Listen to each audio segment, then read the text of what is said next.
Yang terakhir siap-siap nanti Pak William Landip. Silakan Pak Irwan. Assalamualaikum warahmatullahi wabarakatuh. Yang saya hormati pimpinan Komisi 5 serta rekan-rekan Komisi 5 yang saya banggakan, yang saya hormati Kepala BMKG, Bu Profesor beserta seluruh jajaran BMKG yang hadir pada rapat hari ini.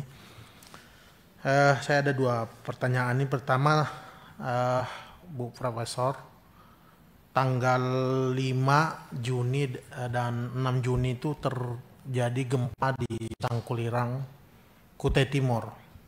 Istilah masyarakat sekarang itu 2 malam itu kadakawa guring. Bahasa Indonesianya tuh masyarakat itu panik, 2 malam itu tidak bisa tidur, ada yang berjaga di luar rumah.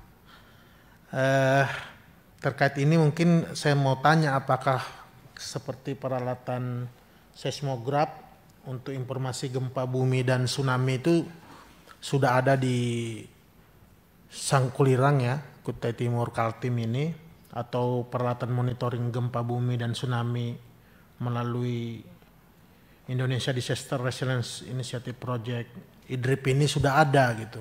Karena memang selama ini kan Kaltim kan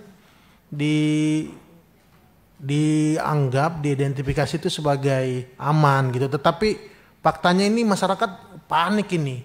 Belum lagi informasi terkait potensi tsunami dan lain-lain itu juga harus kemudian sampai ke masyarakat. Kasihan ini kampung saya nih, kampung kelahiran saya nih, Sangkulirang.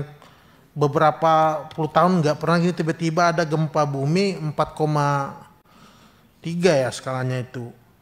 Dan sampai hari ini masih terjadi gempa-gempa susulan yang kecil itu yang membuat masyarakat panik. Sehingga saya pada kesempatan ini meminta agar tadi bisa dijawab, tetapi kalau memang belum ada, saya meminta ini diadakan ya, peralatan seismograf untuk informasi gempa bumi dan tsunami termasuk IDRIP tadi. Nggak bisa diremehin nih gitu ya. Dipindah IKN ke Kaltim karena katanya nggak ada gempa, tapi ini mulai nih ya, saya pikir itu nggak bisa diremehkan, tetapi tentu kita harus siaga, dan saya pikir BMKG lah yang paling paham mengenai mitigasi terkait gempa bumi ini. Kemudian saya juga meminta nih, karena di sini juga ada sekolah lapang gempa bumi, ya jangan di Jawa aja nih, saya minta di Kaltim diadakan nih Bu. Ini masyarakat juga harus mulai paham nih, masyarakat Kalimantan ini, bahwa juga jangan terlena. Kalau terlena ini bahaya nih, tiba-tiba kejadian masyarakatnya nggak paham bagaimana menangani gempa, kemudian pada saat terjadi gempa harus bagaimana, ini sangat penting. Jadi saya meminta agar ada sekolah lapang gempa bumi di dapil saya di Kaltim, termasuk pengadaan peralatan seismograf tadi untuk informasi gempa bumi dan tsunami. Termasuk kalau memang penting ya, saya pikir IKN juga harus ada IDRIP ini. Kemudian terkait sekolah lapang cuaca nelayan, ini sangat bagus, dan kita tahun ini juga ada pelaksanaan ya di Berau, dan kami sangat terima kasih, ini sangat membantu nelayan kita, nelayan pesisir di Kaltim, dan berharap untuk 2024 juga tetap dilanjutkan ya. Ini sangat mendukung untuk optimalisasi produksi hasil nelayan di Kalimantan Timur. Kemudian mohon atensi Bu ya terkait permohonan saya tadi ini untuk bicara mengenai keselamatan dan nyawa manusia nih ya. Dibilang nggak ada gempa di Kaltim, ternyata ini gempa terus nih.